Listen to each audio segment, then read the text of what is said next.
Hi ladies, it's Miranda here from Pliable. I'm hoping you're well. And today I want to talk to you about something that is so important and pivotal to our success and in any sphere of life, particularly in our health, and also that is really particularly important for our relationship with ourselves. And that is this idea of failure.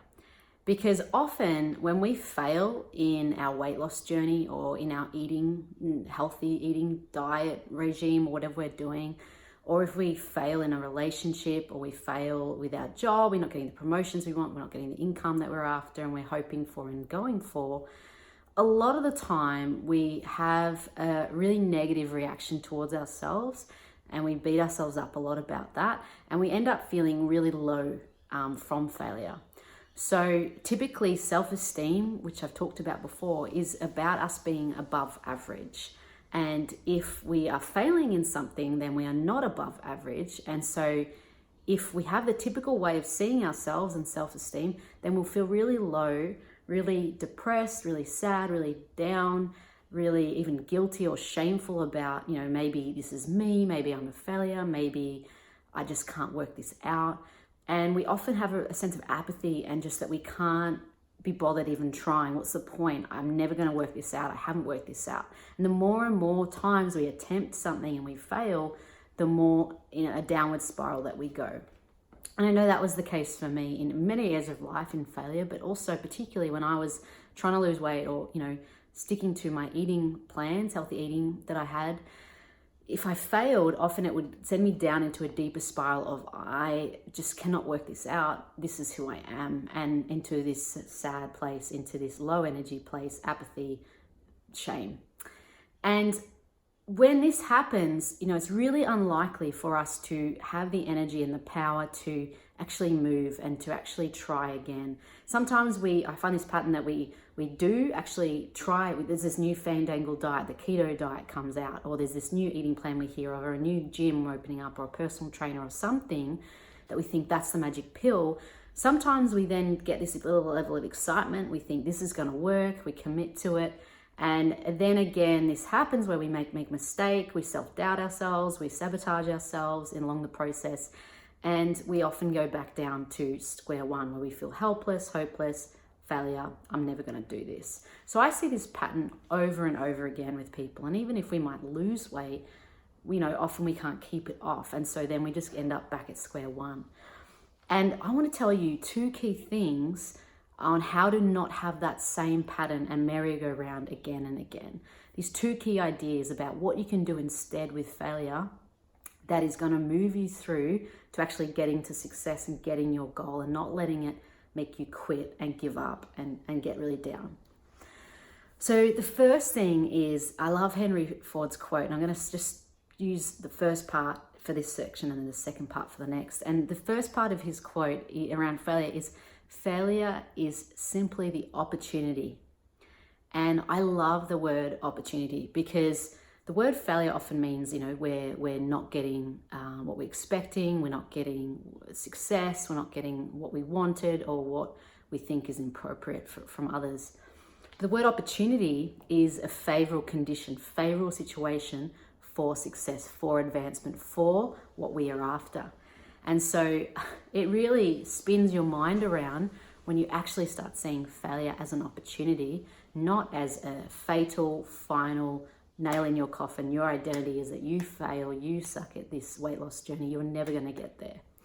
So when we see it as an opportunity, what we're seeing it as, asking questions like, how can I learn from this? How can I grow from this? What is good about this?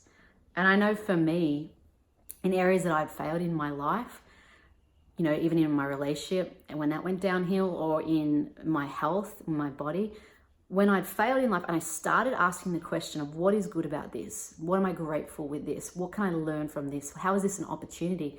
It started shifting it and turning it around, because what I found is every time I failed in an area of my life, every time I failed with my health, my weight loss, and my eating, actually was teaching me more about myself. It was revealing more about my mindset, more about my beliefs. And actually it was so important for me to fail, because I wouldn't become the person I am and go through the journey and the growth I have if I hadn't failed.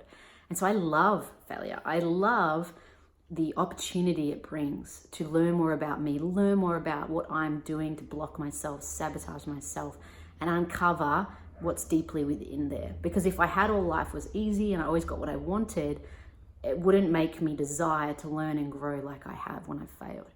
And so that's one thing. The first thing is really to change your perspective around failure, not to see it as final, as fatal, as your identity, but to see it as an opportunity to see what you can learn and how grateful you can be about it, and just start seeing it completely differently, because then you won't be afraid of it and you'll step out more because you'll be willing to learn and be excited by what you can learn from failure.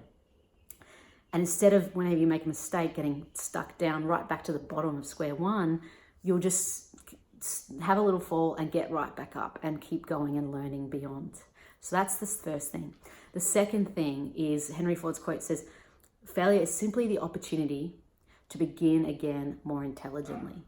And so the second thing is, you need to learn how you can begin again more intelligently, because failure can only teach us, and only is a lesson and great really for us, when we use the information as feedback to begin again intelligently. So often I see women just starting another diet and trying another diet, which is the same sort of principle of calorie restriction and things that are going to put their body into stress, deprive their body, lower their metabolism, cause emotional eating issues. And they're just doing the same thing with just a different clothing, with a different name. Or they're just trying the willpower and exercise and pushing themselves out at the gym, but they're not actually stepping into their mind and looking into the cause of why they've been doing what they're doing, why their thoughts and feelings have been that certain way, how to shift it at that level, so then they can change their actions naturally and their results just follow in line as a byproduct. And so I really want you to think, have you been beginning again intelligently in the area in your life that you've been failing or just making mistakes in missteps? And if not, come and reach out to me, because I know for me, coaching was the part, and this understanding of psychology and coaching was the part that really gave me the access to how to begin again really intelligently. And I have a program that I've released, a 5-day free workshop program online at the moment. It's going to be paid in a little bit, but at the moment it's free. So please reach out to me. See the link below, and I'd love you to join us in that to start helping you begin again more intelligently. All right, ladies, hope that's been beneficial for you. Please comment below, let me know what you've learned, how you've gained from it. But otherwise, have a great week, and we'll speak again soon.